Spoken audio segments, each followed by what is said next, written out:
Hello everyone, today I'll be showing you how to handle cancellation cases in a chunks approach. Now this video assumes the understanding of a chunks approach, which was my previous video, so be sure to watch that one first before this, or you'll have no idea what's going on.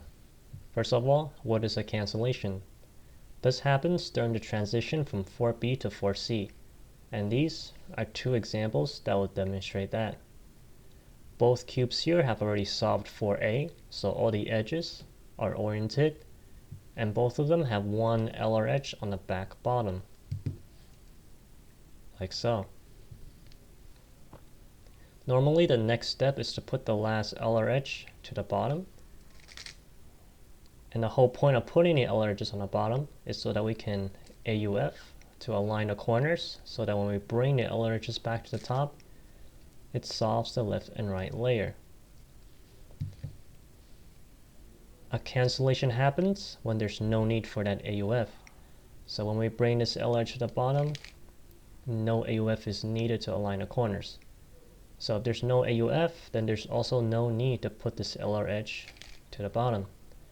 In other words, a cancellation simply skips the step of putting the LR edges on the bottom and directly solving LR by putting them on top. And of course you save moves by doing this, so you should always cancel when possible. There are two cases that can happen that you can cancel. The first one is the LR edge and these corners form like a solid bar of the same colors like this. And the second one is if the LR edge and the corners form like a striped bar of like opposite colors like this. When there's a solid bar, you cancel by doing a flip, which is a 3-mover where the M's are the same M's. And when there's a striped bar, you cancel by doing a twist, which is a 3-mover where the M's are not the same. In my previous video, we learned how to deduce the chunks by looking at the back sticker and the center sticker when both the LR edges are at the bottom. Now these two stickers can be opposite colors or the same colors, and they tell us the bottom side of the bottom front chunk after the M2. Now let's call this process of obtaining information the standard recognition of this chunks approach. And this is what allows us to figure out the cycle case by just locating a dot and a block. But as we recall, the cancellations skips the step of putting LR edges on the bottom. So in these scenarios, the standard recognition is utterly useless. Or is it? In this bar case right here, if we use the standard recognition, we look at these two stickers, right? And these two should tell us the bottom side of the bottom front chunk. Now if we cancel, as you can see, it still tells us that. Now what about this striped bar case right here? If we use the standard recognition, look at these two, and if we cancel, and once again it still tells us the same thing. So that means the standard recognition is flexible. As we just saw, it works even for these cancellations. But there is still a tiny issue remaining, and that's when if these bars are facing the back instead of the front.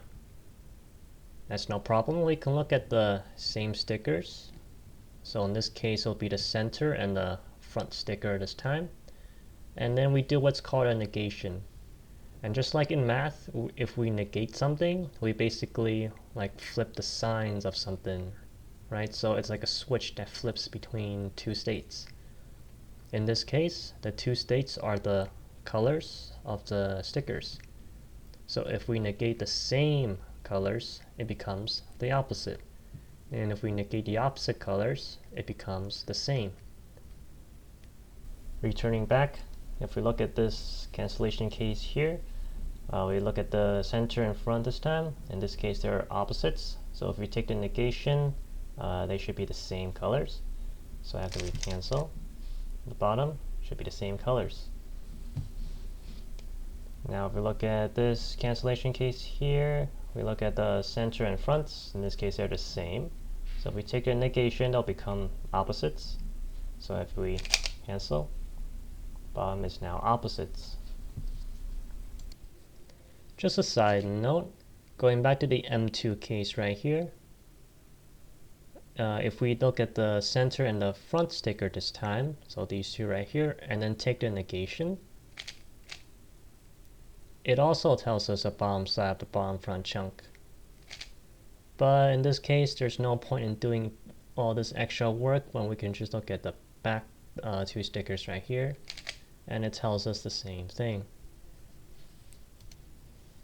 To sum it all up, the recognition method is the same when it is the M2 case and when it is these cancellations with these bars.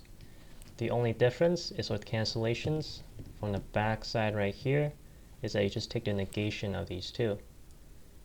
Anyways, I hope you found this video useful. My next video will be about cancellations with EOLR, so be sure to be on the lookout for that. Anyways, thanks for watching. Have a wonderful day.